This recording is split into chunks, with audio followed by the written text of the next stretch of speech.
ಬೆರಳೆಣಿಕೆಯಷ್ಟು ಬಿಲಿಯನಿಯರ್ಗಳು ಚುನಾಯಿತ ಸರ್ಕಾರಗಳಿಗಿಂತ ಹೆಚ್ಚಿನ ಅಧಿಕಾರ ಪಡೆದಿರುವಂತಹ ಸ್ಥಿತಿ ಜಗತ್ತಿನಲ್ಲಿ ತಲೆದೂರ್ತಾ ಇದೆಯಾ? ಅತಿಯಾದ ಸಂಪತ್ತು ಕೆಲವೇ ಜನರ ಕೈಯಲ್ಲಿ ಸೇರ್ತಾ ಶತಕೋಟಿ ಜನರು ಬಡತನದಲ್ಲಿ ಸಿಲುಕಿರುವಾಗ ಪ್ರಜಾಪ್ರಭುತ್ವ ಅನ್ನೋದು ಹೇಗೆ ಉಳಿಯುತ್ತೆ? ಒಂದೇ ದೇಶ ಹೆಚ್ಚು ಬಿಲಿಯನಿಯರ್ಗಳ ಜೊತೆಗೆ ಹೆಚ್ಚಿನ ಹಸಿವನ್ನು ಹೊಂದಿದಾಗ ವ್ಯವಸ್ಥೆ ನಿಜವಾಗಿಯೂ ಯಾರಿಗಾಗಿ ಕೆಲಸ ಮಾಡ್ತಾ ಇದೆ?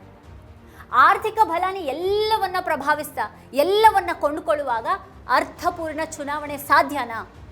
ಅದು ಶ್ರೀಮಂತರ ಗೆಲುವು ಮತ್ತೆ ಪ್ರಜಾಪ್ರಭುತ್ವದ ಸೋಲಲ್ವಾ?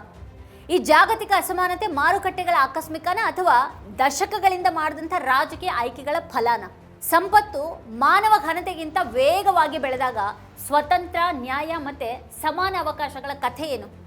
ಈ ಬಗ್ಗೆ ಆಕ್ಸ್ಫಾಮ್ ಇಂಟರ್ನ್ಯಾಷನಲ್ ಮಂಡಿಸಿದಂಥ 2026ರ ಜಾಗತಿಕ ಆರ್ಥಿಕ ಅಸಮಾನತೆಯ ವರದಿಯ ಮುಖ್ಯಾಂಶಗಳನ್ನು ವೀಕ್ಷಿಸೋದಕ್ಕೆ ಈ ಕೆಳಗಿನ ಲಿಂಕನ್ನು ಕ್ಲಿಕ್ ಮಾಡಿ. ನೀವಿನ್ನು ವಾರ್ತಾಭಾರತಿ ಚಾನಲನ್ನು ಸಬ್ಸ್ಕ್ರೈಬ್ ಮಾಡಿಲ್ಲ ಅನ್ನೋದಾದರೆ ಈ ಕೂಡಲೇ ವಿಡಿಯೋದ ಕೆಳಗೆ ಕಾಣ್ತಾ ಇರುವಂಥ ಸಬ್ಸ್ಕ್ರೈಬ್ ಬಟನ್ ಹಾಗೆ ಪಕ್ಕದಲ್ಲೇ ಇರುವಂಥ ಬೆಲ್ ಐಕಾನ್ನ ಪ್ರೆಸ್ ಮಾಡಿಬಿಡಿ.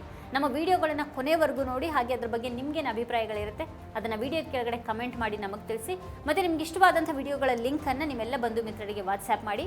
Thank you.